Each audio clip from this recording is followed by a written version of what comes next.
My name is Roger Patch, and this is my story. My name is Yvonne Patch, and this is my story. We went to church every Sunday morning, and I went to Sunday school, and then we went to church. It was a must. I always wanted to stay home and watch Shirley Temple, but we had a good church. I didn't learn much when I went to church. To me, it was basically what I'm seeing now is it was a religion instead of relationship. Yes, I knew God existed. I believed in Jesus, but I didn't really know him. I didn't get to know him until I was in my early 30s when I got to know Jesus.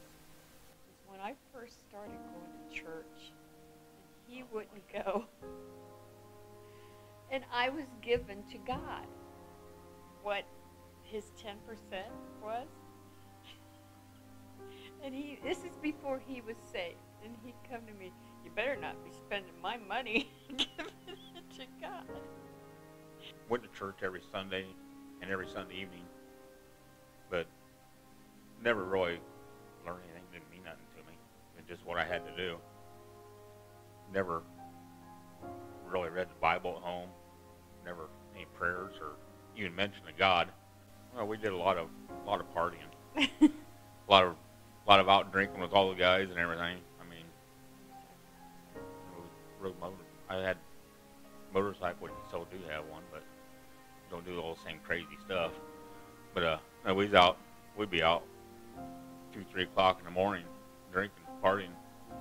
I really truly never got to know Jesus until just a few years ago, when I asked him to come to my life.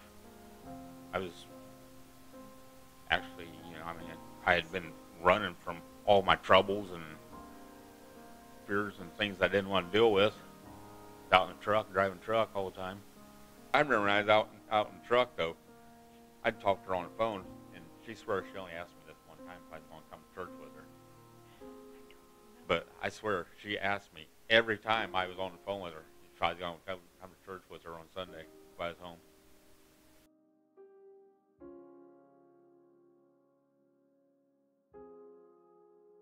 He was a good kid. I mean, me and him butted heads from day one, but Hyper.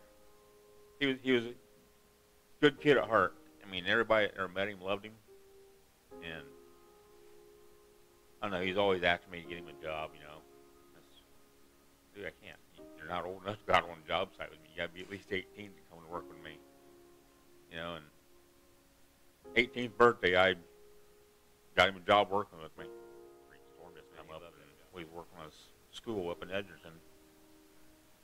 Block building, and walls weren't braced good enough apparently, and a big gust of wind come in through the building and knocked one of the walls down. Just happened to be right where he was at, and that was it. And the hardest day of my life.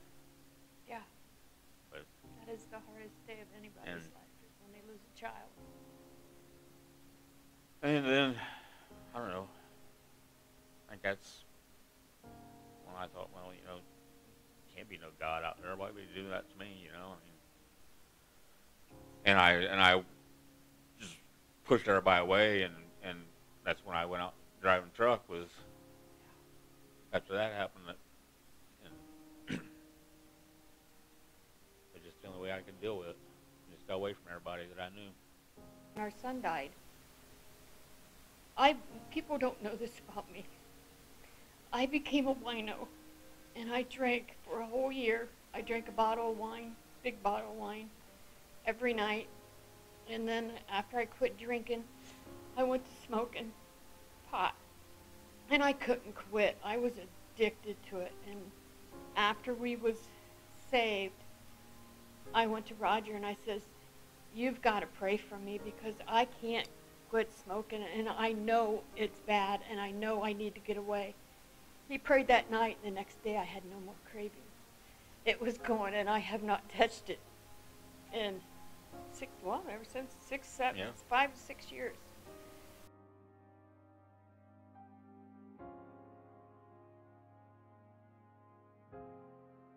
I originally went to the dentist. I thought I had a bad tooth.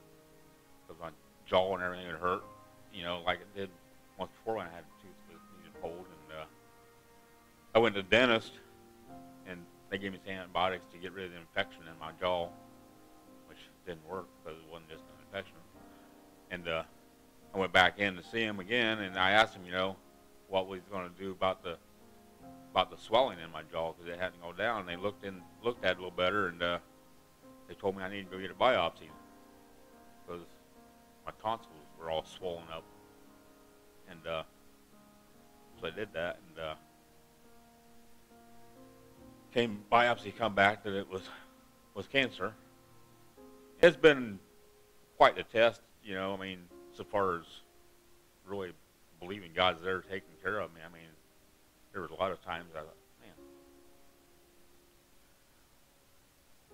why would he let me come this far, and he not taking care of me no more, but he has been. It's because there's always been help there for us when we needed it, and he's always put me in front of the right doctor at the right time to take care of it.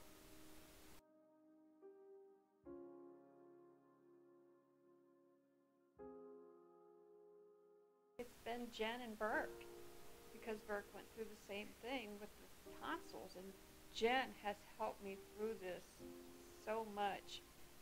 And her faith she's got strong faith, and it makes me think, yeah, we can do this. Hey, my brother Mike Grady.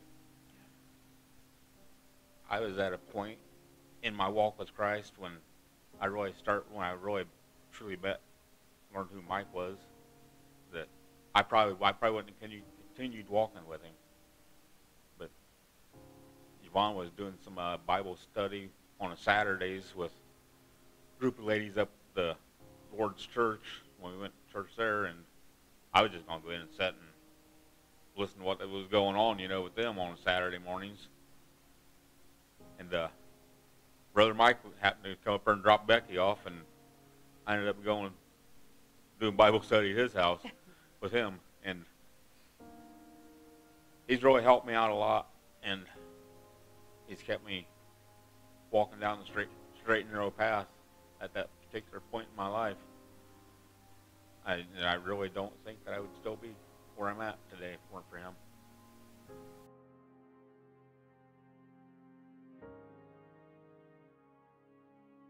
We didn't know, but the guy he was helping take care of, he's in the Bible 24/7. Doesn't even leave his house. And Keith went out and took care of him every night. And we found out that he was preaching to Keith. So he may have been saved. We don't know, but I really believe he was with that dream. I believe Keith's in heaven. If I share my story, like I've always thought with Keith, I'm supposed to do something to help people that are going through it, to help them get through it. A lot of people, they need somebody to be able to turn to. And if I'm sharing this story and they hear that, then they know that they can come to me and talk to me if they have a question about it. Very important to share your story, which I don't do often enough. But because it lets you know that somebody that's going through something, like if they're going through the same thing you are, that God will meet them right where they're at, no matter what. That God will be there with them if they ask Him to.